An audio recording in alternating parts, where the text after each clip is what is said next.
Well, very good morning. Thank you so much for joining us. Now, this is Look Up Television. We are at the headquarters. And remember, of course, we are having so much in line. Perhaps since Monday, we've been embracing the fact that there is a political situation right in the Republic.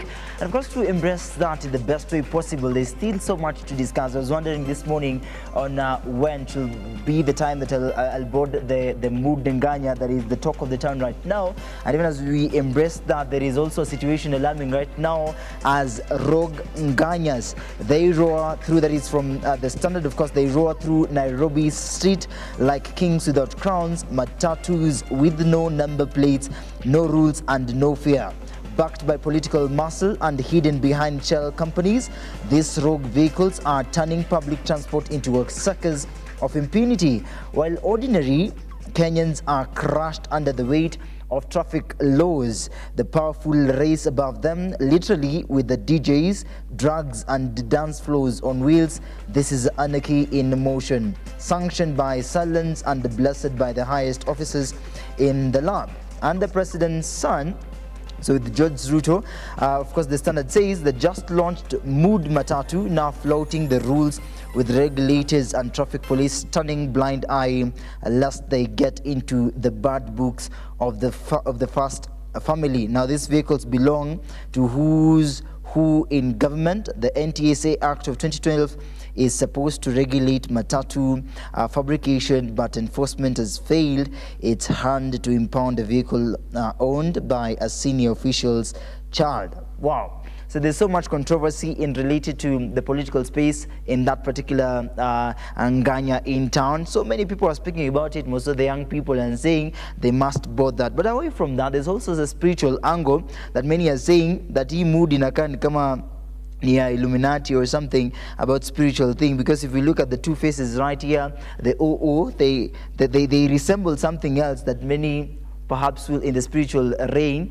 will say that indeed it is not good time to board that Nganya. But in the meantime, there's so many people that are embracing it and are expecting to go road shows and road trips with that Nganya perhaps. But there's also controversy in the sense that who is owning this Nganya and who introduced it right to the heart of the CBD. Rogue Nganyas is on the Standard. But let us take a shift and look on the Star. Says that Safaricom hits 50 million users 25 years on, and 44 billion shillings Talente Stadium bond list on NSE. But since we're embracing the social and health hour, we are having a conversation on women endure for C-section and sterilization during childbirth. That is a crisis. And speaking about childbirth, there is a story also that is alarming in the areas of Malindi where a cult is born. Remember the Shakaola thing? But right now we're speaking about 48 people missing. There is also a concern on children aged 14, 10, age 4 and age 1, and those ages, they purportedly say that they would have lost their lives, or perhaps they've lost their lives. So we are not sure about that, but we'll confirm that crisis that is happening in Malindi. Na historia ya kanisa imekungori sana. I do not know how we'll be able to handle that, but many people are requested to make sure that they have a stable turn when it comes to spiritual matter.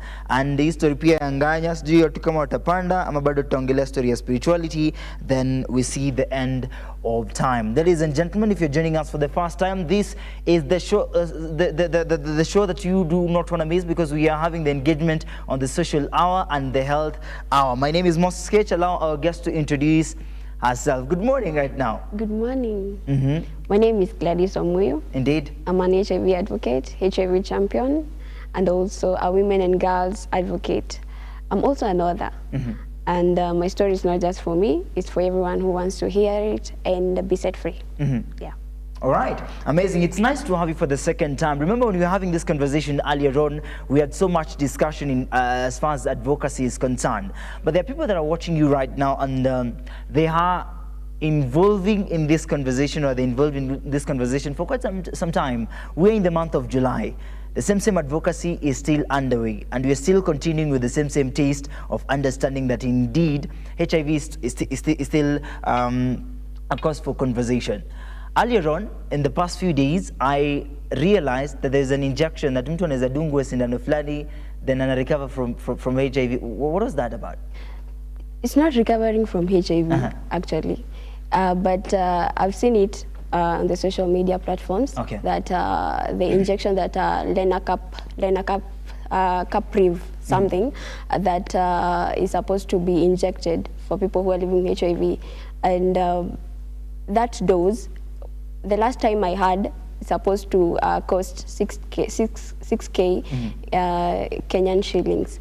But it's not to stop HIV, but just to suppress the viruses. It's not to stop HIV, but to just suppress the viruses. Yeah. So why do you think it is introduced at this particular moment? I'd say it's something that you know, with people who are living with HIV, we have been used to taking drugs, oral drugs, for quite a while. But the introduction of this injection, I believe it's something that it's curbing the oral medication, in a way also preventing stigma, because you cannot tell me, Moses, that I'll come here with my drugs and take them. But when I'm injected, no one will know that I have that injection. Indeed. But orally, it's causing a lot of stigma and discrimination among the people who are living with HIV. All right. Yeah. The thing is, it's coming at a point where many people require it and many people need it, more so the areas that are deeply affected by this particular disease. What will be your take on the Ministry of Health, of course, introducing this injection at a time when many people are practicing this and many people are affected? Okay, my take is that the medicine can be introduced, but will it reach the people who really need it? That's the big question. Itapotelea katikati. Itapotelea katikati. The question is, will it reach the people intended to help? Because you see, when money is involved, many people will be affected. Because we are used to taking ARVs free of charge, because they are provided freely. But when the injection is now introduced, there are those people who will wonder, now what's the future for us? You know, because it's going to be sold. And people are not used to buying ARVs. We are used to, you go to the clinic, you take your medication, and go home. All right. Yeah. But since, Gladys, you're in the same space and you're in such environment, do you think it's a good time now to introduce it? And also, do you think that it's going to help people as you? It's a good initiative, I'd say, but it has come in a very I'd say convenient time. And it's something that is going to help so many young people who are living HIV.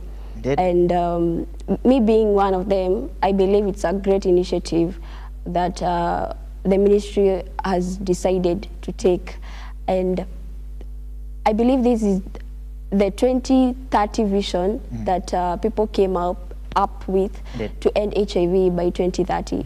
So the concept of 95, 95, 95, I believe this injection is in that concept. Yeah. All right. Now, you've heard her voice now. Gladys Wamuyu is a transformational speaker and HIV awareness advocate driven by life experiences and the passion for impact. She uses her voice to challenge stigma, foster resilience, and empower young people to rise with confidence and purpose. And therefore, you say that your story is not just for you, it's for those who need to hear it and be set free at all costs. So in these conversations right now, the fact that we are embracing this, it's because we are still creating advocacy. And so many people out there, in so many areas out there, would want to listen to this. And there's so much engagement towards this. The environment is shattered, mostly to those people that have been stigmatized. So we can embrace that conversation. And the fact that you guys are introducing this, it means you're making them become more stronger. In elevating this, I think perhaps many would like to listen to what you have to say about the beginning of all this. How did you realize that this condition you had it?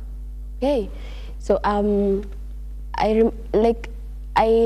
I remember, I was born with HIV, but I came to realize it at 13. At 13? At 13. When you speak about being born with HIV, what do you mean?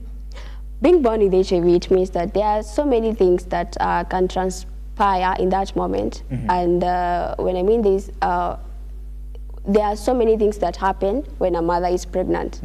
And me being born with HIV means that either I could have gotten it through breastfeeding, either through maybe my mom had it, or either through the pregnancy itself. So there are so many things or The dad causes. is not involved? The dad is not involved. Right. So there are so many things that get involved when a woman is pregnant. That's why it is advisable for them to go for their antenatal care.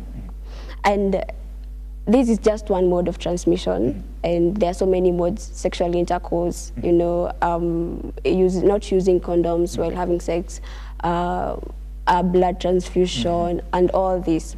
Me being born with HIV and discovering it at 13, and you remember at 13, I remember that was 2013, when the dissemination of information was not quite high as it is right now concerning HIV. So those are the times when we could hear on newspapers and television that HIV kills. HIV has no cure, you know. So at 13, I was wondering, am I going to die? All right. Before we get to 13, you mentioned something about sexual intercourse. And perhaps now the understanding of your mom now coming in, do we still speak about sexual intercourse? Yeah, true, because when we look at the statistic, sexual intercourse is the one mode of transmission that really has caused the high prevalence of HIV. So it's something that we really need to talk about, and something that is something that needs to be looked into. All right. Yeah. So what would have affected your mom? I believe there are so many things that can affect a person. Like I mentioned, there are modes of transmission. There can be sexual intercourse, there can be blood transfusion, there can be occupational, it's called occupational safety, where a person who mostly works at a medical field, they are at a higher risk of getting HIV, because they get interacted, they interact with so much blood and all that, and those fluids, you know, that can affect a person. We have seminal fluid, vaginal fluid, and all those fluids that can cause HIV. So in line with how she got HIV, I can honestly say that I really don't know, because when she disclosed it to me, I never brought up the story ever again. I didn't. What age? At 13, I never wanted to know what transpired. So it was my life, and I had to be the author of my life, either to ruin it or to go ahead with it. Did she mention how you got affected as well? Not really. Like I said, we had a heart-to-heart talk, because it's not easy at all, especially for a mother to disclose to a person. You know, some parents prefer it. We go for a test and let us get tested there and know there. But for her to just come and tell you that it is this way and this way and this way, that you were born with it and this is what transpired, I didn't want to know more, because I believed it's not her fault. I believe it's no one's fault. There is a reason for which you are the way you are. You're right. Yeah. And I believe it must be a hard time for the both of you and the family at large. And you now embracing this. At 13, you're still young and you're still developing, and you're still going to school. The initiation process now begins. The understanding, the mind is now reflecting the sense that indeed now I'm having this particular disease. And people out there in the society will not really want to know about it, but wewe peke yako unajua. So how at 13, how did you accommodate that particular notion? Okay. Often at times, when people who are living HIV, society will always present to you a script that is filled with shame, fear, and limitation. So, like I said, at 13, the dissemination of information concerning HIV was not quite spread. So, at the back of my mind, I knew HIV kills. HIV has no cure. Indeed. So, me knowing that I am HIV positive, it kind of like drew me back from everything that I had planned. You know, the visions, the goals. I'm still a young girl, you know. I'm still dreaming, you know, walking down the aisle, you know, those things. So I knew no one would want to stay with a person who is living HIV. So I had to like draw from society. So when a person has discovered that they are HIV positive, they go through certain stages similar to grief. So I isolated myself from the society. Indeed. And this was to make sure, or this was the trigger of the information. So I'd say that at 13, I was really confused, really unsure if I'll make it. And I really had mental struggles, because those are some of the struggles that you go through when you discover that you're HIV positive. And often at times, I tried to commit suicide, but plan A failed, plan B failed, plan C, D, E, F, G, H, they failed right in front of my face. So you're waiting for plan Z? They all failed, actually, until I stood back and I was wondering, now, what is this thing that is holding me back? And I knew that I'm not just living for myself, I'm living for others. So say uko fiti. Say niko fiti basa. All right. Yeah. All right. In the same sense, of course, now we will introduce, I believe in the next session we'll introduce now the aspect on you in relationship, and understanding that people, of course, they see Gladys and anasema metesa sana, and they want to make an approach, and they want to, you know, come to their comfort, right? So you'll be able to help us understand in those situations where you are at, how do you balance the sense of relationship, and when men approach you, how do you introduce the aspect that, Babu, do you know I'm suffering with this condition? Will you be able to take that that control as well? But in the meantime, speaking about the aspect on you growing up, and there is so much that is happening. There is the family, there is the isolation, but you still want to become this strong girl, a young girl that is strong. Yes, I'm having this condition, I'm having this situation, but I'm still a stronger girl. Na nitaendelea vizuri sana, right? In elevating the better tomorrow, that you want now to make sure that you are a girl that is strong. What are some of the things, there is a young girl watching right now, what are some of the things that you did, apart from what you've mentioned as the challenging factors like committing suicide? What are some of the things that you later on realized that I can do to make sure that I avoid all these challenging factors, but I stay strong? Okay, some of the things that I did. After plan A failed, plan B failed, and all these plans failed, right in front of my face. Like, umepanga plan, you know, you have strategy, everything is in place, but they all fail. And I'd say that to that young girl, I was there where you are, or the stage where you feel you are not worthy, you don't have a future, there is nothing that can come out of you. And what I did is that the power of community, because the place where I used to go for my medication, there was an initiative, a support group that was introduced. And when you're HIV positive, it is not advisable for you to walk alone in this journey.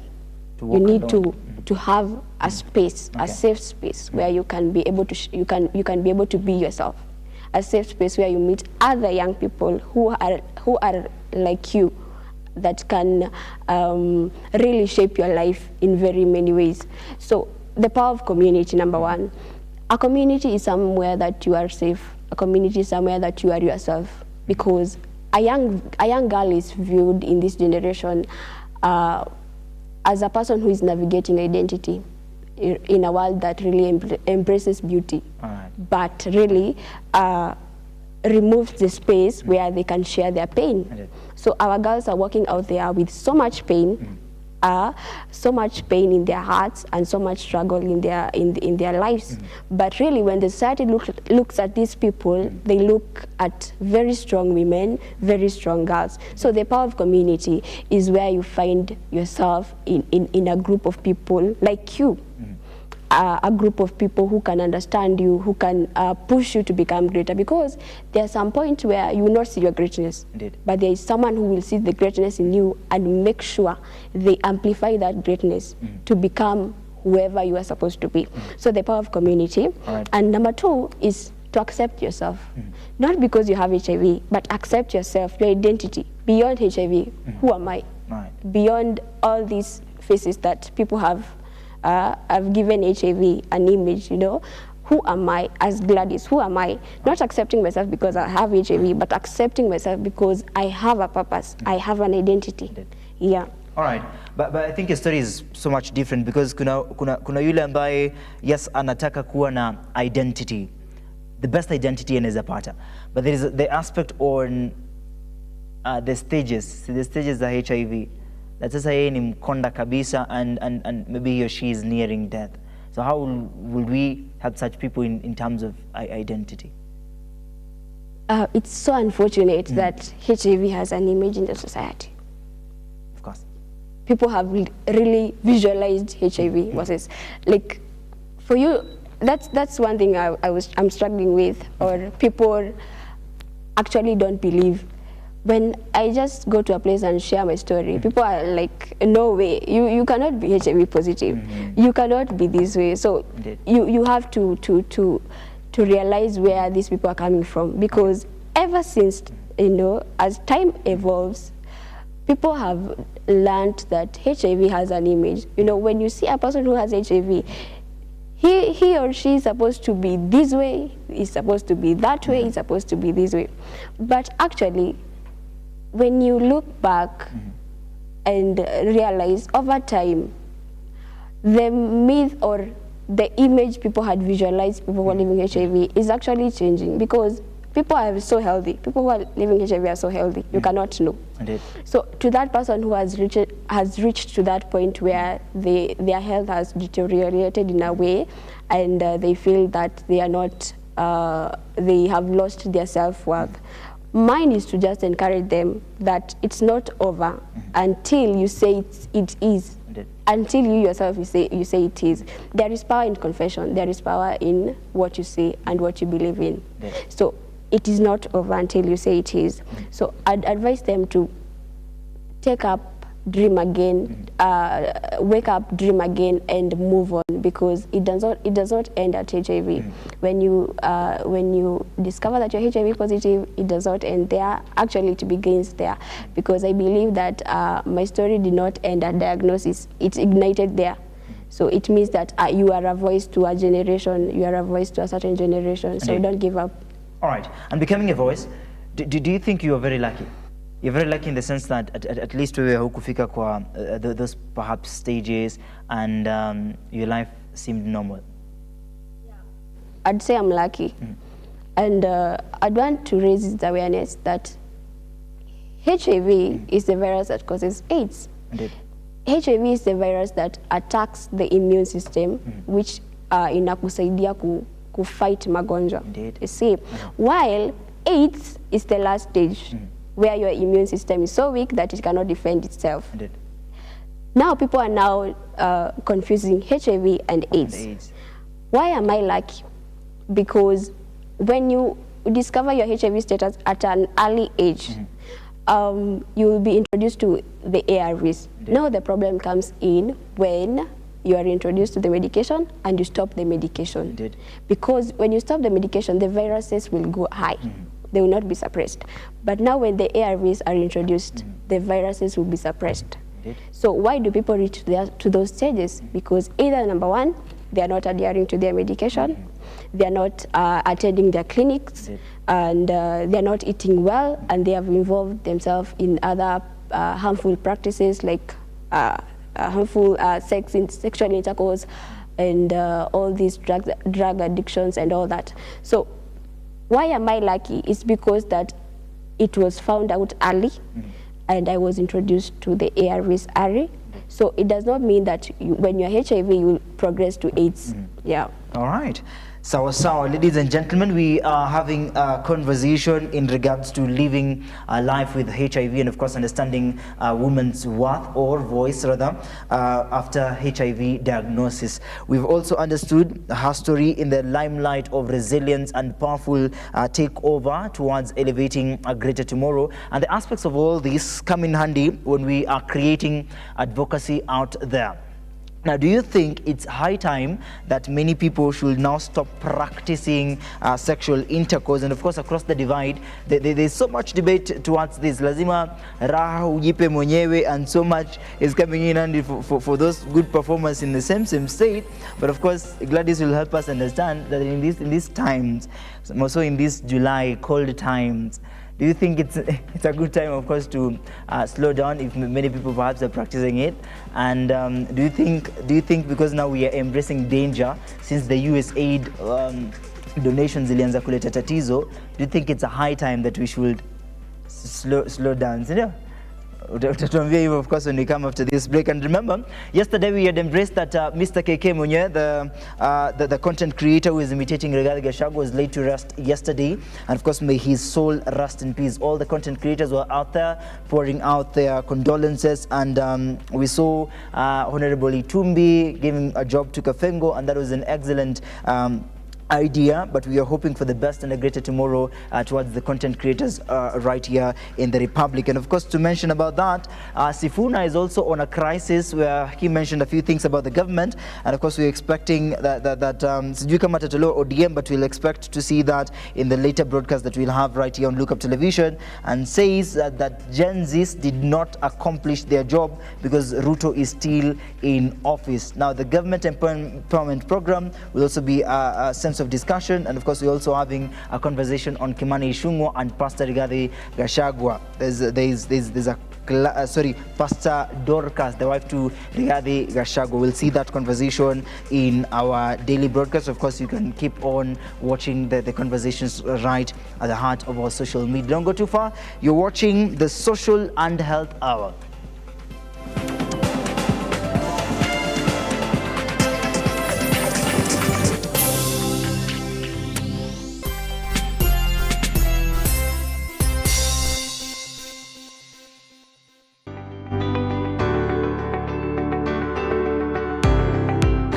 Taarifa zinapochipuka na kutufikia papa hapa kwenye makao makuu ya chumba cha habari cha runinga ya Look Up, kwenye taifa, kwenye serikali, kwenye bunge, tunajitosa hadi kwenye sauti ya wenyeji ili kupata tu maoni ya wenyeji kuhusu masuala haya yanayochipuka.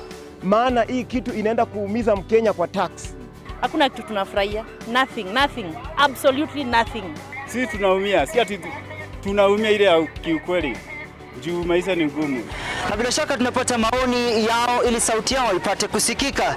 Na watasema hili, waseme lile, watasema hiki na waseme kile, almuradi sauti yao ipate taa. Mambo ya mafuta tena imekuwa ni changamoto zaidi kwa kila mtu wa bodaboda. Uchumi ikikuwa stable, tunaamini mambo itakuwa sawa sawa. Kwanza alikuwa na ria wasi wa boda, mama mboga nini. Hao sasa ndio wamefinywa zaidi mambo.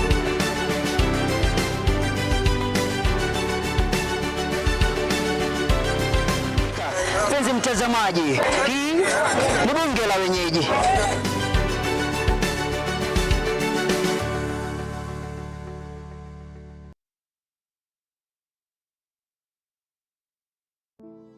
Save a Life is a non-profit organization that has taken the front line in transforming lives in the entire country. So far, we have transformed life of over 100,000 people through our programs, which include medical support, youth empowerment, street family program, feeding program, and climate change. Join us today as we transform lives. As we always say, service to humanity is service to God. Save a life, transforming lives.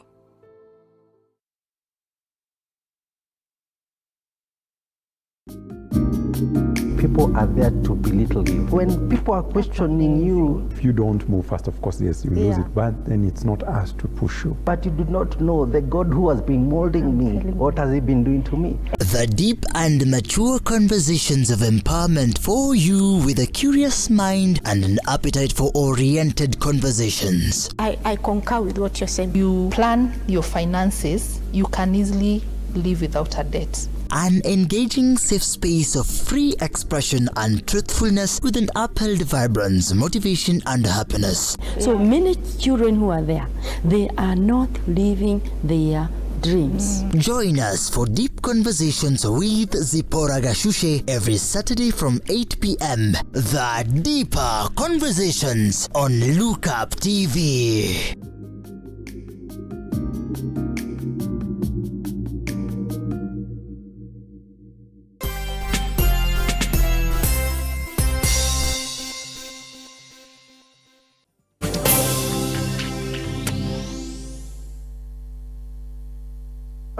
You're watching The Morning Drift right here, a woman's voice after HIV diagnosis and life living with HIV. We're embracing Gladys Wamuyu, HIV champion, right here in the capital. And of course, when we talk about this, there's also a point to consider when we're embracing now life with it. There's so much actually when we're embracing these conversations, and perhaps earlier on we've just mentioned a few things about this particular life. And introducing this particular life because we are on the social and the health hour. These are things that are happening in the society. People are in this. We live among them, they live amongst us, we interact with them, we transact business with them, but there's also something that is hurting in their hearts. And you can't realize them until they tell you or you get to listen to it.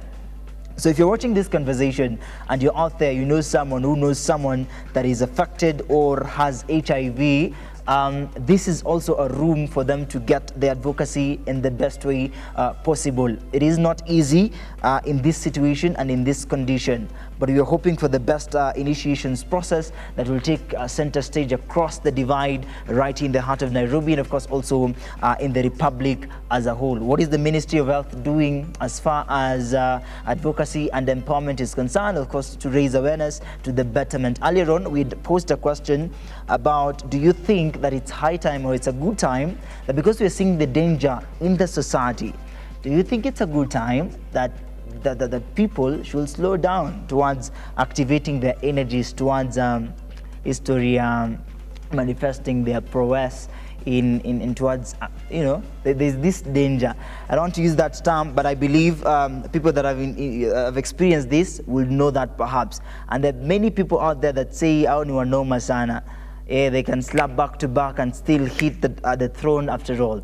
But in the same sense, you are in the society, and you are so beautiful that men will approach you, and you have to introduce that life at the beginning. So how do you make sure that after all you will not heartbreak this man when you are telling your story? Again, okay. And what makes you think that you can't just hide it a little bit? Because after all, you still want someone to comfort you and to be closer. Why do you think it's very hard for you to just save some time, then you'll introduce it later after the bond is grown? To save time. First of all, many people have approached me in one way or another, but vision, I'd say vision really can take you far. Mm-hmm. When you know where you're going and when you know what you want as a woman and as a lady, you will go far because you will miss all this, or you will eliminate all these things zenye zitakuhinda for you to achieve that vision. So many men have approached me. Amazing. But I remember one relationship I was in that really broke me, and I said, mimi mambo ya love, that is it. Nimefunga sasa. So there was this person, I won't mention the name, but he loved me, and we loved each other, and we knew where we were going, basically. And I just don't waste time. I'll just tell you it is this way and it is that way, so that we know, are we moving forward or are we breaking it at that, so that you do not go on with high expectation, then later on you get disappointed. So I disclosed my status to this person, and at first he was okay, and he really wondered, you are HIV, you are HIV. So it's something that people don't really believe. And I remember one time as we were talking with him over the phone, he told me one thing that, babe, you know, I'm taking a risk being with you. And I was like, okay, you're taking a risk being with me. So I nika hung up kwanza, and I had to think over. When I thought and I was like, okay, I'm a risk to this person. Therefore, let me just break this relationship at that. I called the person back and I told him, it is not everyone, you know, that is in this situation that really wanted to be in that situation. We are in this situation because we believe that there is a good story coming out of this situation. So I broke up the relationship, and from that day on, I now decided that everyone who is going to approach me is going to know that I'm HIV positive at that first sight. We are going to discuss this so that we know, are you going or are we stopping it at that? But it is now, I think, since I came out publicly about living HIV, I think you are in a season, you find yourself in a season where you will lose friendships. One, because you are HIV positive. There are people who wouldn't want to associate with you. One, because you are HIV positive. Now, right now, when I came out publicly, I can say there are still people who came, and they are really not interested in what you have, you know, in if you have HIV or if you don't have HIV. But like I said when I started, it's really important. When you know where you're going, you will know who you need to be in your life.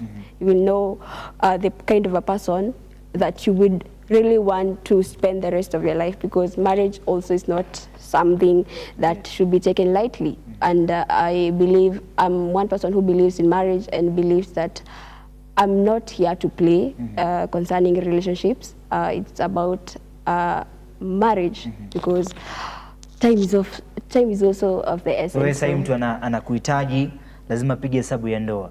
Yeah, true, because there is no time to waste. There is no time to waste, yeah. All right. So did you come to realize about the man saying taking risk? When he told you that you know, it's a risk being with you. Yeah. I don't know in what context did this man really say it in, but I believe it's the context where now we are married, because we had all those goals, those two little goals. We always plan that, you know, where we are going this, we are going that. So I believe it was in this context that, oh, there is a time we are going to be intimate, right? Okay. And being intimate, how is it going to be?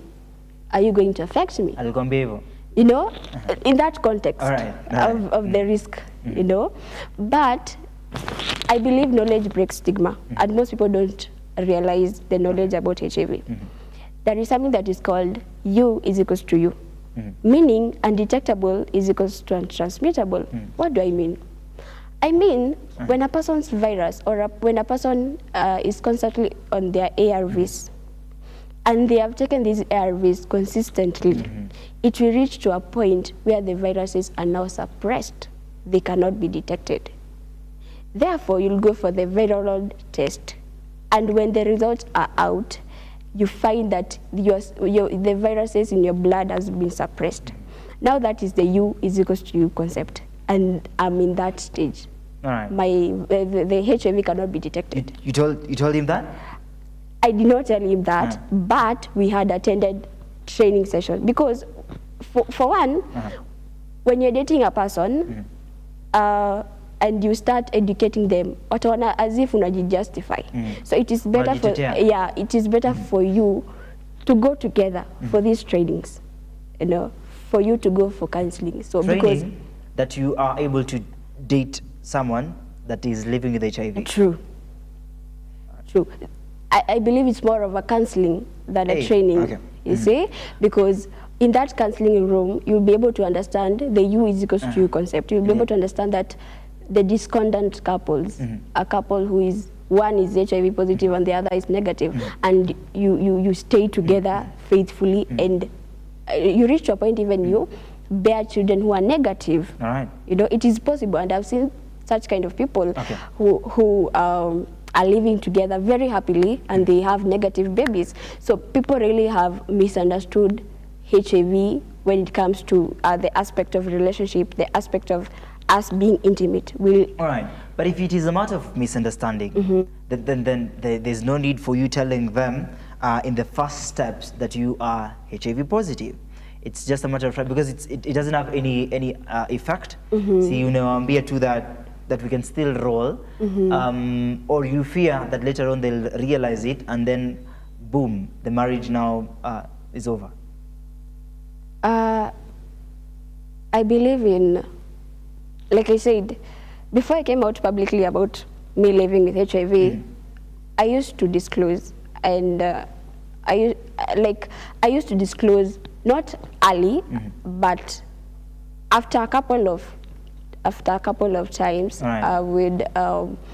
we'd plan something, and it would not be random that, you know what, I have HIV, you know. It's supposed to be one step at a time, sit down with this person, just mention HIV, just randomly, just mention HIV, see the reaction that this person had opposed, you know, continue with that journey progressively, and until if you get that point where now you are able to tell these people that, you know what, it is this way, and it is that way, and it is this way, and we can do this. But really, most people fear. Because of just the term HIV. Most people fear. Yeah, most people really do fear, because just the term HIV, like I said, society has presented a script about HIV that is filled with fear. But now, my question will be, see, of course, now there's this training. And you guys are embracing the fact that there is the you and the you, and high chances of you affecting that man are minimal. Aziko actually. So why then introduce that you're living with HIV, yet the fact that we can still stay normal? Okay, it is very better. It is better for you to introduce that you're living HIV. Right. One. Because this person has to get the knowledge. This person has to know your story. In one way or another, this person will still know your story, because you have planned your future with this person. So I believe really, Moses, that it is very vital for you to really share your story and make these people realize that I am this and I am that. One, you will face rejection. You'll face that isolation. But I truly believe that if something is not meant for you, it is not for you. So, like I said, before I came out publicly about my status, I used to introduce it early. But right now, when I'm public, everyone knows that this one has HIV. Everyone knows that this girl is living with HIV. So when they approach me, they will know the right attitude and the right way to approach this person. So some will come and ask, so can we live together with HIV? And what are the possible risks? And what is this and this? So you find out that many people want to learn, but because of the visual or the image that has been portrayed by the society, they really wanajipata wako kwa hiyo mix, kwa hiyo fix that, you know, there is HIV and there is you. Yeah. So the biggest challenge that they feel is on the spaces ya intimacy. Yeah, true. Hapo ndo tatizo itatokea. Hapo ndo tatizo iko. All right. Yeah. Okay. That sounds really heartbreaking in the sense that so which will invite a conversation on. Is it a must that because we are together and we are dating and we now are family, is it a must that we get intimate? We are together and we are a family. Yeah. Okay. Because I believe we are all human, and this is flesh. Sharia. This is flesh. Okay. Actually, you cannot abstain forever. Right. So like I said, first, when you are interested with a person and this person is living with HIV, it is your cause to really care for this person and get the right information on how you will deal with this situation. Like for instance, like I said, when you find a person who is living HIV but their virus is at U is equals to U, they are undetectable. They cannot affect you. Even if you have sex, they can never transmit HIV to you. That is why it is very vital for you. When you want to date a person who is living HIV, go with her for her clinics. Get the right knowledge, you know, because you will understand so many things, not just coming from her, but you will also get the concept of the doctors, because atakwambia the virus of this person is this way, and this person can live and can have negative babies. You can live together and have negative babies. It is a testimony, and it is something that people are really embracing in our communities. Bonos insist your part. Yeah. Like when the man comes, Bonos insist your part, yeah? Chike wezi pata hii stuff. Hata tufanye namna gani? You know, Moses, you can really insist, but like I said at first, you can teach these people, but wataona as if unaji justify. So it is better for you, even if you may share your own part, take them to the clinics. But if they are not ready, you also need to embrace that. But I believe in the century we are living in, everyone should be knowledgeable about HIV. Ni kama tu ile perception ya cancer, that mtu akiwa na cancer, it's a death sentence. True. All right, so the same thing applies to this. Yeah. And I believe because we are coming to the bottom line of advocacy, we should always learn on how to share information and to make understanding of all these situations and conditions that people are facing. At least you don't know how people as you or many other people out there that are sick will inject that in their minds and in their hearts. Again, so because the isolation doesn't just come abrupt, lazima iko na steps. So in advocacy, I believe there's that initiation process on how to communicate towards all these infections out there in the society, because you never know. Leo mimi, kesho wewe, then I'm good today. Tomorrow there's another bitter infection that is affecting me. But in the same context, already the nation right now is creating advocacy on the human immunodeficiency virus, and of course in embracing this also the Ministry of Health is coming in handy to really initiate change towards the perception that is made with this HIV, and of course there's also the aspect of AIDS, but there are also other diseases out there that many of us perhaps have lost hope in them. For instance, there is this conversation on cancer, and Lady Hope Wellness Institute is coming in handy to really support cancer patients. And together with that, the society needs this, and a helping hand towards achieving a greater tomorrow. But in embracing this and the society coming in handy in advocacy, there's this aspect on the family and the community. When they come together, they assist patients as people as Gladys, to make sure that we have a greater tomorrow and a change at the end of the tunnel. In the limelight of all this, what is the rot in the society that should be erased or removed at these early stages? Yes, we're having the family out there, we're having the community, but we still have many patients, sick people out there. And there is this notion that yes, I'm having this condition, but every time they speak about it, it kills me, right? So what is the best strategy that we can use to remove this rot at the heart of the society, to make sure that we have a clean environment? Kesho yangu, leo yako. Among the young people. Okay, like I said, knowledge breaks stigma in all concepts. Whether you have HIV, whether you have any other chronic illness, knowledge breaks stigma. Okay. What can we do as a society to make sure that young people are really now embracing who they are and living right, to make sure that they do not get these diseases? No. We always say that negative people are actually at a higher risk than people who are living HIV. Because people really fear HIV in terms of, like we said, sexual intimacy, but also in that there are so many illnesses that come with it. There are STIs, gonorrhea, syphilis, and all this.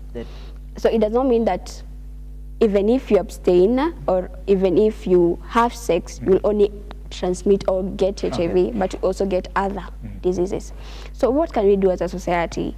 Provide youth-friendly services. Because when we provide youth-friendly services, young people feel that, you know, this is a young person, so they can relate. But if we leave the young people outside or we exclude them from these services and these integrations that we are making in our health sectors, when we exclude them, it will be a miss in our society, because young people love a society or a community where youth are really embraced. And you find that even in the places where we go for our medication, they have embraced the youth-friendly services where you go and interact with young people.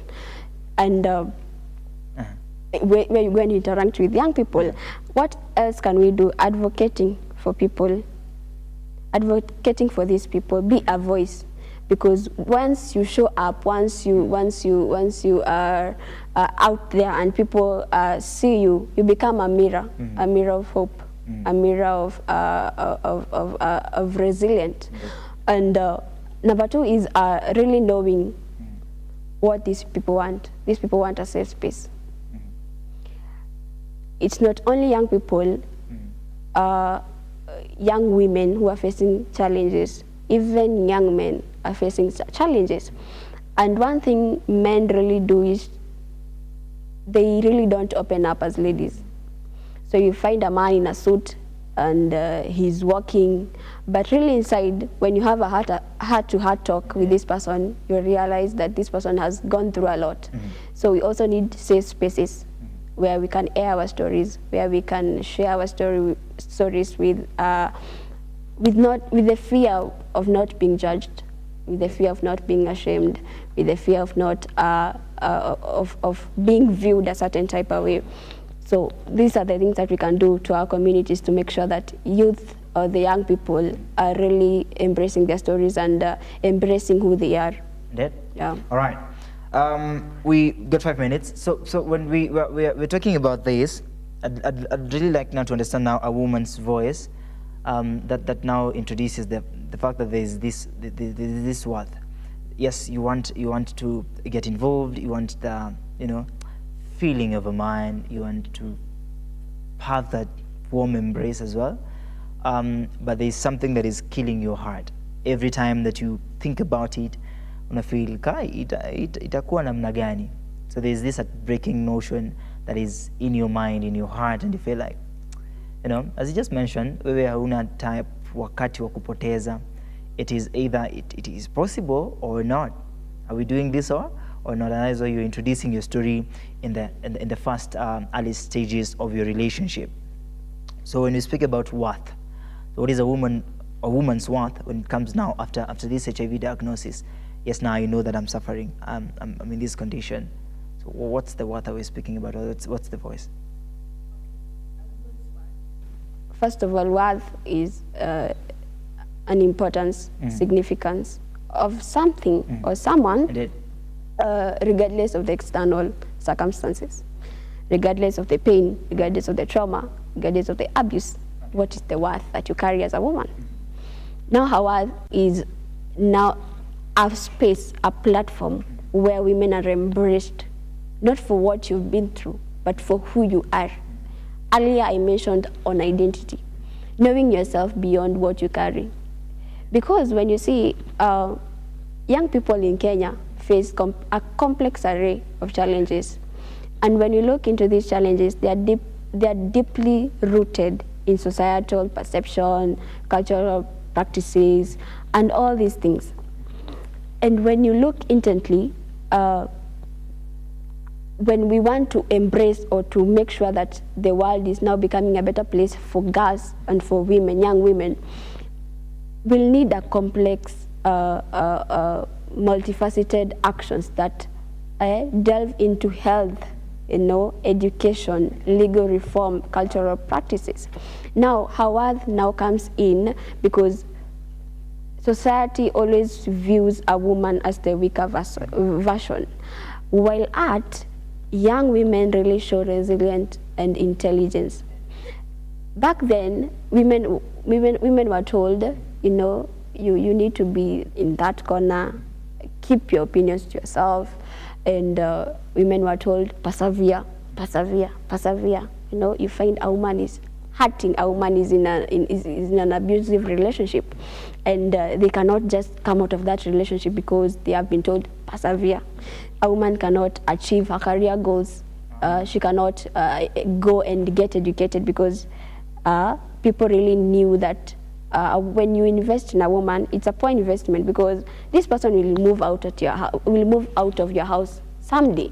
So in that case, we really come in to embrace a woman's worth in identity, in self-worth.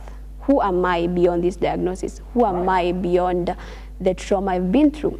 Because the women that we interact with, or the young girls that we interact with, some of them will hear them saying, Gladys, I was molested at this age, I was raped at this age, I was done this at this age. But when you look intently at that matter, you'll find that beyond her succeeding academically, this person also has lost her worth. Now, what can we do? Create safe spaces for stories. In what can we do? Of course, you'll be helping us to understand now the perception on what is to be done, of course, the solution, and for a greater test. In 2023, Kenya's HIV prevalence among adults aged 15 to 49 was estimated at 4.3%. You're watching The Morning Brief, the Social and Health Hour.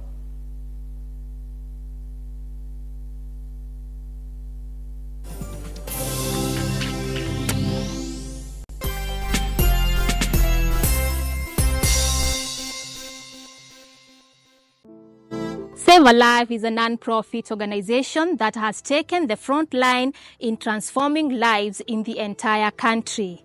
So far, we have transformed life of over 100,000 people through our programs, which include medical support, youth empowerment, street family program, feeding program, and climate change. Join us today as we transform lives. As we always say, service to humanity is service to God. Save a life, transforming lives.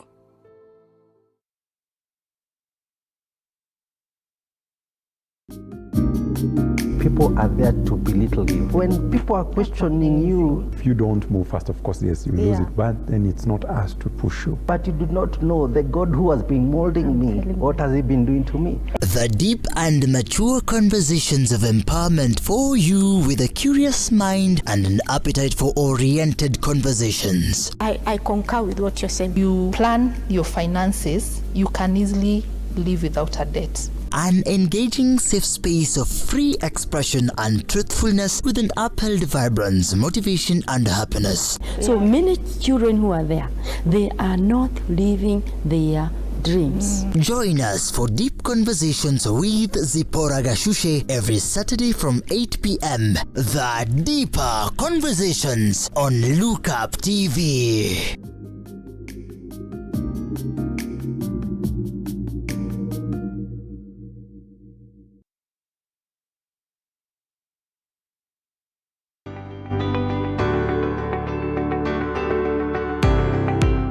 Taarifa zinapochipuka na kutufikia papa hapa kwenye makao makuu ya chumba cha habari cha runinga ya Look Up, kwenye taifa, kwenye serikali, kwenye bunge, tunajitosa hadi kwenye sauti ya wenyeji ili kupata tu maoni ya wenyeji kuhusu masuala haya yanayochipuka. Maana hii kitu inaenda kuumiza Mkenya kwa tax. Hakuna kitu tunafurahia. Nothing. Absolutely nothing. Sisi tunaumia, si ati tunaumia ile ya kiukweli. Juu maisha ni ngumu. Na bila shaka tunapata maoni yao ili sauti yao ipate kusikika. Na watasema hili, waseme lile, watasema hiki na waseme kile, almuradi sauti yao ipate taa. Mambo ya mafuta tena imekuwa ni changamoto zaidi kwa kila mtu wa bodaboda. Uchumi ikikuwa stable, tunaamini mambo itakuwa sawa sawa. Kwanza liko na ria wasi wa boda, mama mboga nini. Hao sasa ndio wamefinywa zaidi man.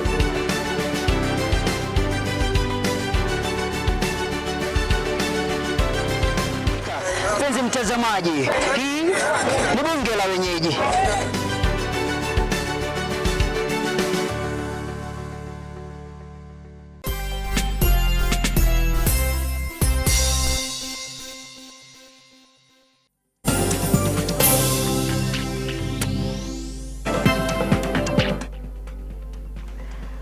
All right, welcome back. It is exactly 3 minutes past 9 a.m. Denzel Temple says, the morning drift. Thank you so much, Denzel. You're once here. Smart Idea says it's so positive that someone will speak freely about their status. It also takes courage. Amekusalimia sana. And anataka hiyo idea yetu ya nini kuje vizuri sana. All right. The same taste. Of course, the Ministry of Health, courtesy of the engagement right here, earlier on I mentioned to you about the statistics, and so the Ministry of Health is intensifying collaborative measures to make sure that we are having strategies to ensure that we fight against tuberculosis, malaria and HIV by strengthening systems that support effective service delivery at the community level. So earlier on, actually a day ago, in a consultative meeting held with the delegation from the Global Fund, Principal Secretary for Health and Professional Standards, Mary Modoni, said the ministry reviewed progress on key health programs supported by the fund.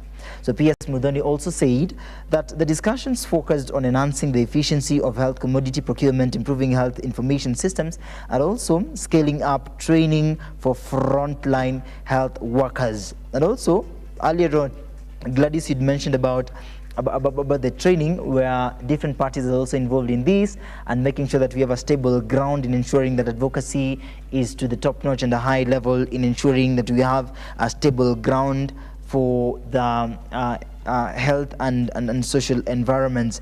But within that means also the Ministry of Health is collaborating with other organizations to make sure that how watu ambao wako infected or in other areas, they have at least collaborative measures to make sure that they are syncing, they are in line, they are working together.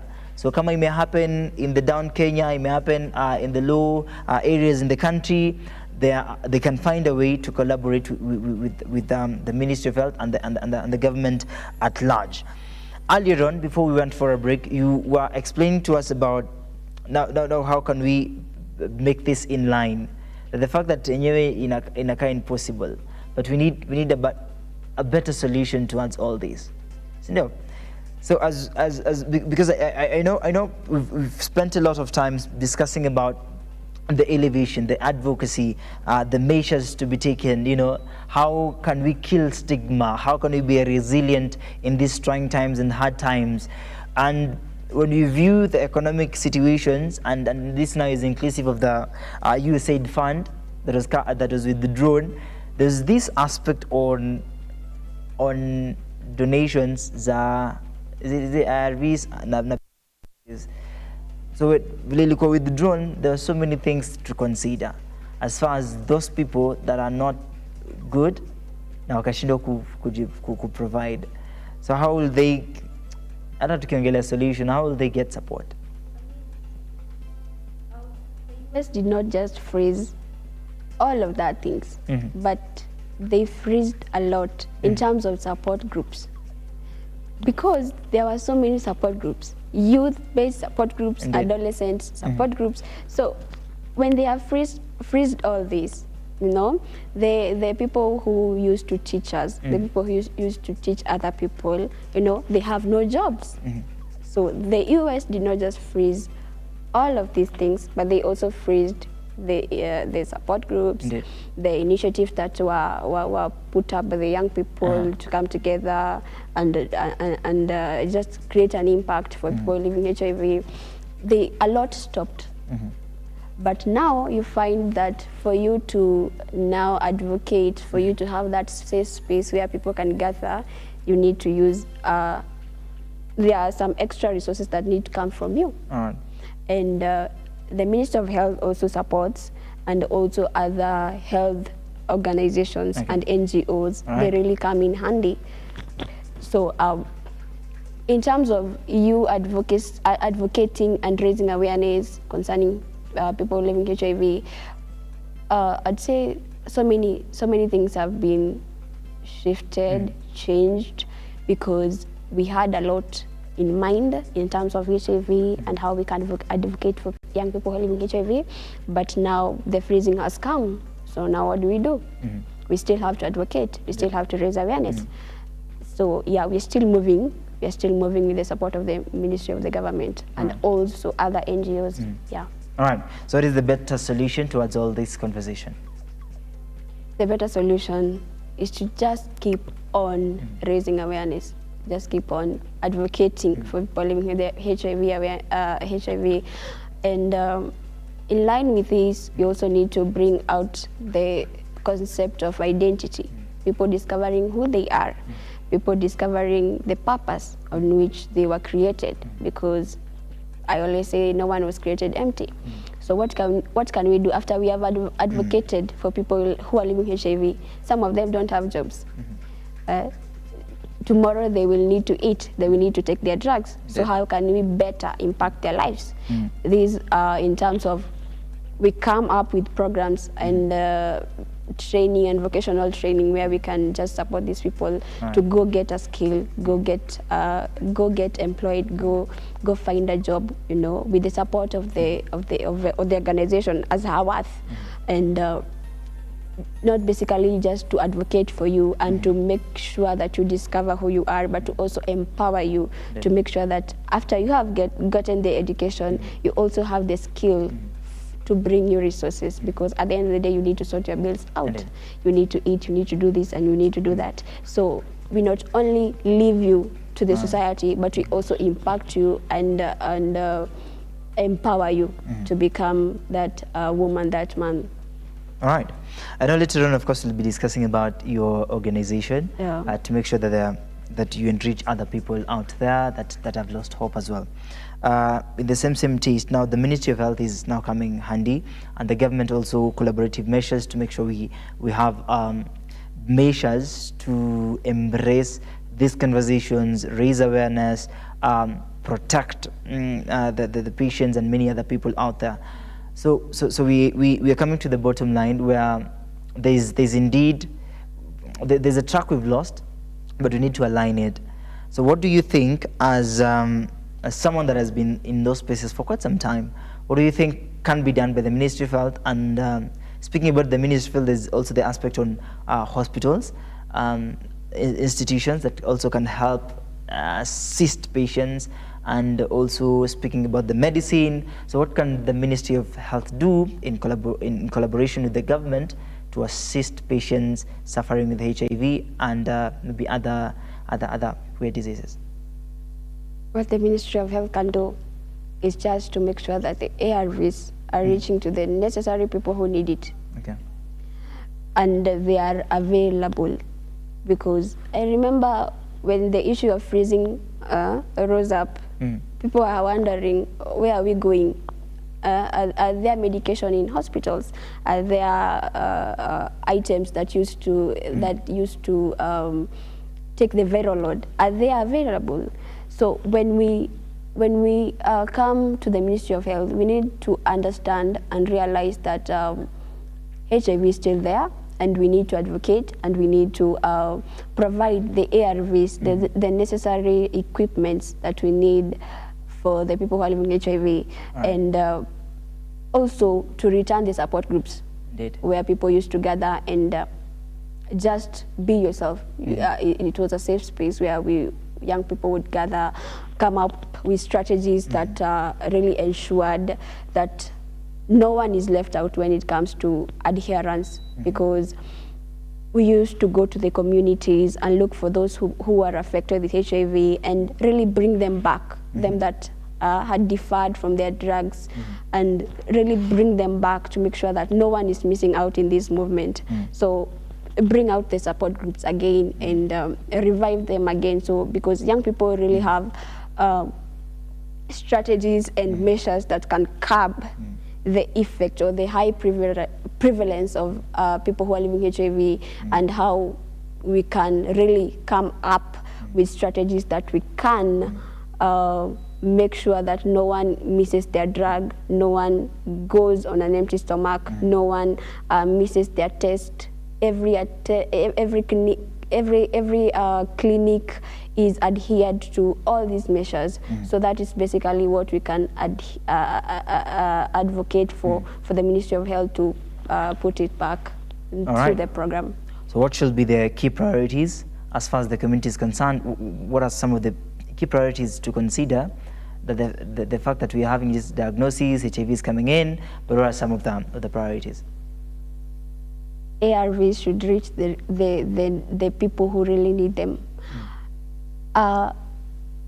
We really need to make sure that ARVs are sufficient because we are at a state where people really don't know where to go to. People really don't really understand what the future will be like because the freezing is there, the injection has come, it is costly. So we are in a state of uncertainty where we do not know what will transpire after this. So we really need the medication to prevent the high rise or the prevalence that has been there and to really advocate for the 2030 ending of HIV. And basically it's just to provide the ARVs. When you provide the ARVs, you return the support groups that were there, and we really support these people who are raising awareness, the advocates, the activists, because I can say it's not easy, and we are facing a lot, but when you hold one, we believe in each one holding one. So that is what I can say to the Ministry of the Health. All right, and it's so sad when we're talking about such a condition that you are a living testimony as well. So I would like to ask this. It's so sad as well that the fact that we are seeing a crisis na ARVs na many other things. So yet story ya nini ya protective imeanza kuwa ngori. So we can't be able to access it. No. So when it comes to that point, I know when you are creating advocacy, there's those testimonies that, hey, manze, mimi hadi sikujua kama mse ako affected, it happened to. So in those spaces, and I love the fact that some of the ways to control these, they say abstain. No, abstinence from sexual intercourse as well. So when we come to this design of embracing that there's still a need for abstinence, and I believe also this is a learning testament to many others, that unajua yako ni tofauti, but there's someone out there that and I'm repeating this more often, it's now something that tumeanza kuiona every time, and everyone wants to practice it. But at this moment, since it's a crisis now, tumesema tu it's a crisis. When it comes to the bottom line, it will be very impactful when we embrace this. Do you think it's the good time, it's the perfect time for abstinence to be the first priority? Yeah, I believe in abstinence, sex before marriage. Now, we have to understand the generations that we're living in. Which generation? We are in a certain generation of people really. It's not like kina baba venye walikuwa naishi. You know how you could say you could tell them that abstain until marriage. But with the generation we are living in, you really have to understand and study the generations that you are in. Which one? Are we talking about the generation that embraces this? Yeah, because it is out there.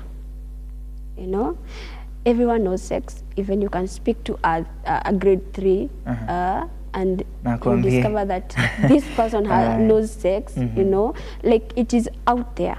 So it's something that people really have not guarded it, because it is something that is sacred. So people really have not guarded it, and we are now showing it in the open, and it has become such a huge topic that we cannot really exhaust it. Yeah, and but of course, abstinence is the key. Indeed. Abstinence is the key. There is no way out. Abstinence is the key. In everything. In everything. Because like I said, it is not it is not a must that you will find HIV or you will get infected with HIV. Okay. But there are also other diseases that you can find, STIs, the syphilis, all these things. Indeed. Yeah.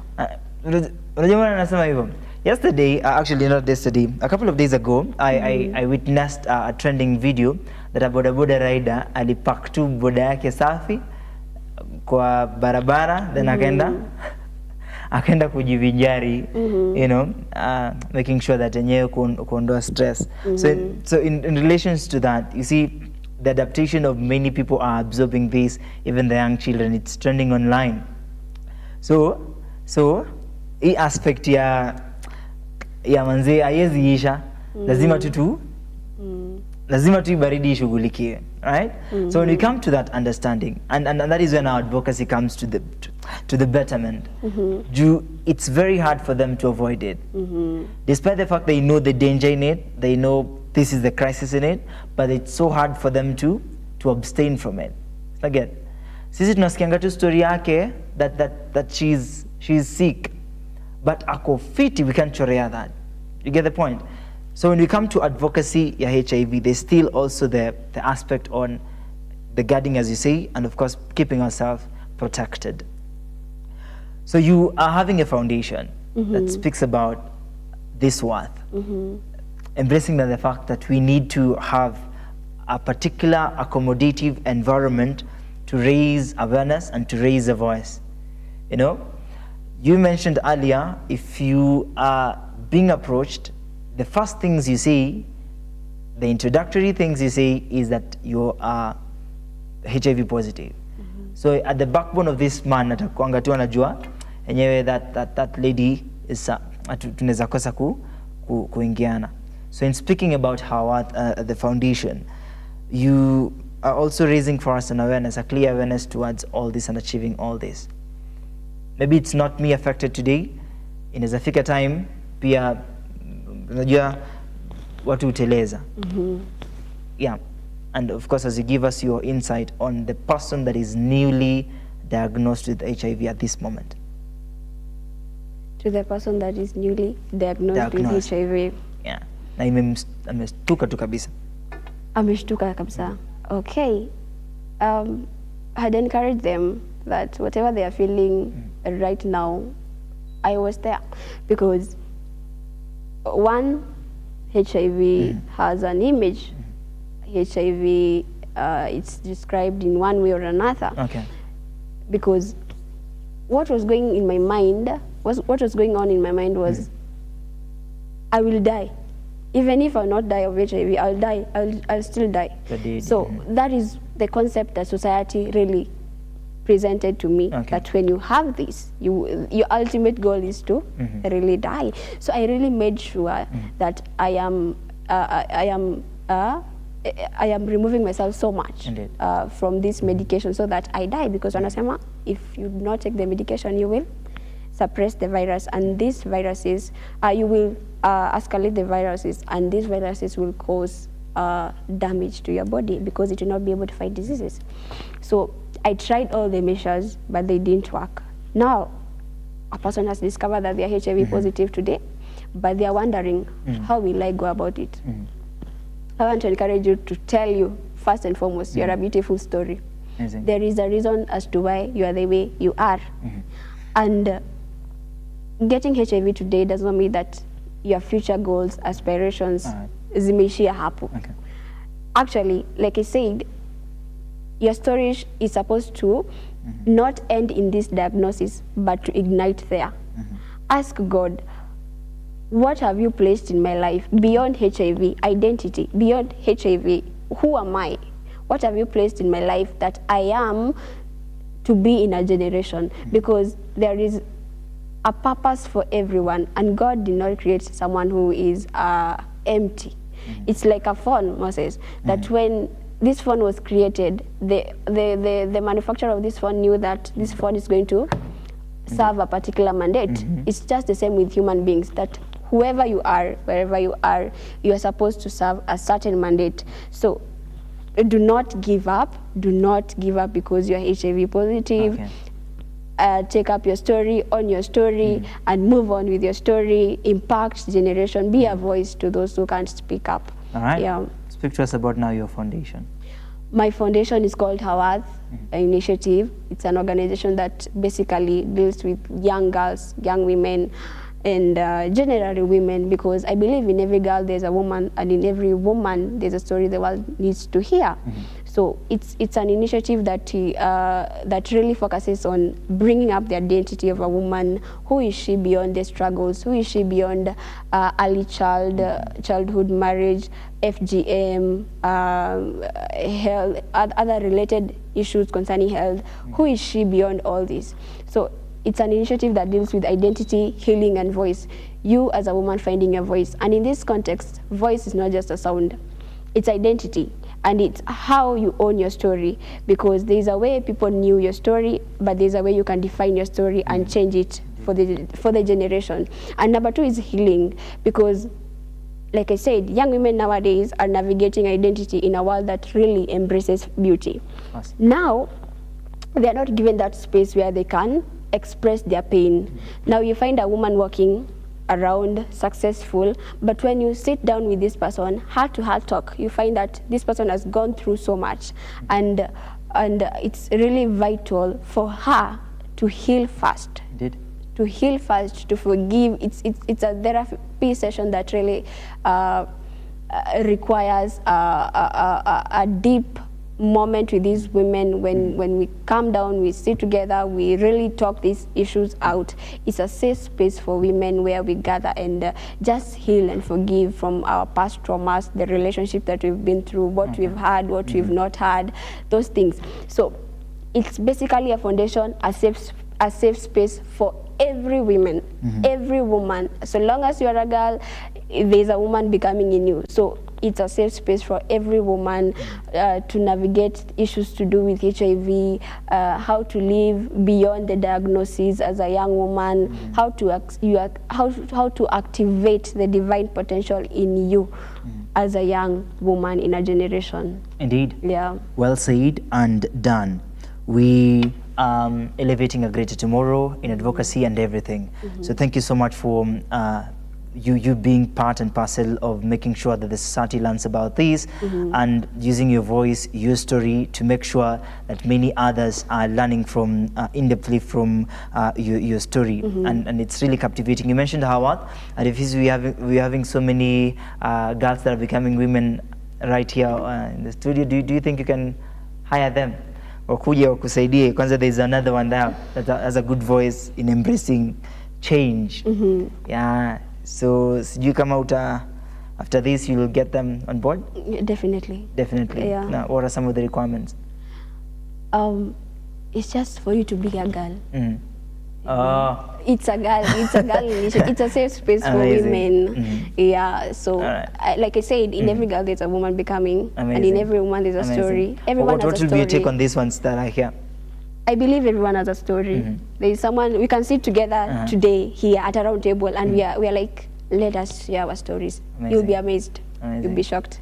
Because there are things that young girls really face, but we show up boldly. And when we find a safe space where we can be able to, right now, just, you can cry in that safe space and you can heal, because a problem shared is half solved. Solved. Yeah. All right. So that the requirement is story. Just be a girl. Be a girl. Because in every girl there's a woman becoming, and in every woman there's a story that the world needs to hear. So it's a community of young women. Indeed. Yeah. Young women who want to find their identity, who want to heal, and who want to find their voice. When you heal? When you get the voice, just to amplify their stories. Because there's also that in a story that you have never told anyone, and you really need a person and a space where you can be yourself and share. That's the empowerment, you see it? That's a good empowerment indeed. So, ladies and gentlemen, this is 27 minutes past 9 a.m. and of course we've embraced the conversation. Thank you so much, Gladys Wamuyu. Thank you Keep so much. doing the good work, of course, of championing for HIV and creating advocacy out there. It is really impactful. We've spent the whole 1 hour, 30 minutes, of course, to just listen to your story and the testament and also the advocacy part of it.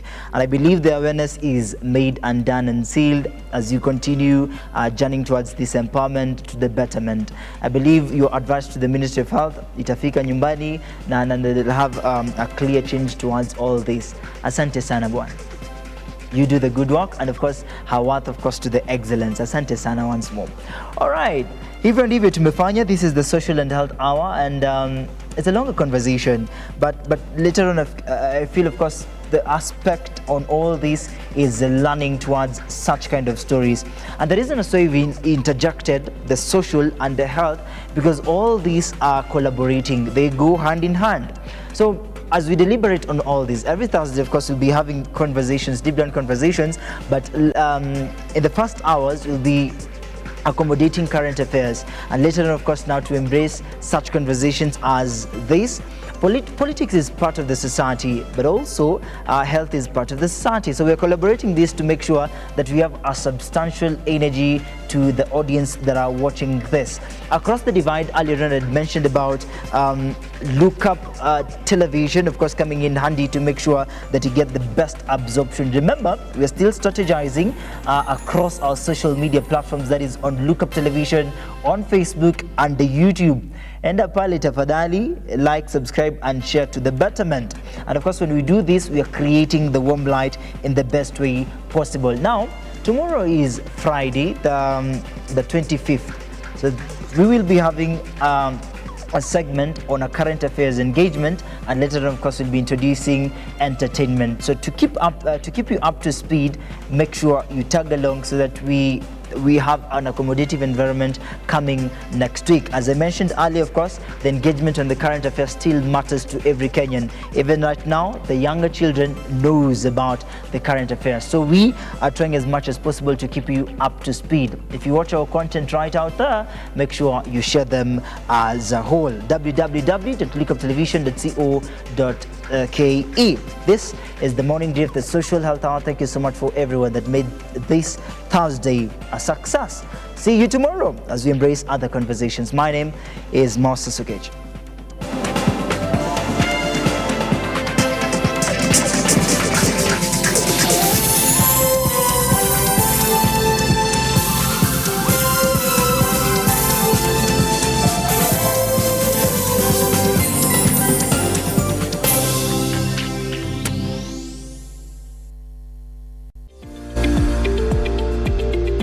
We value your feedback and welcome your complaints about our programming and operations.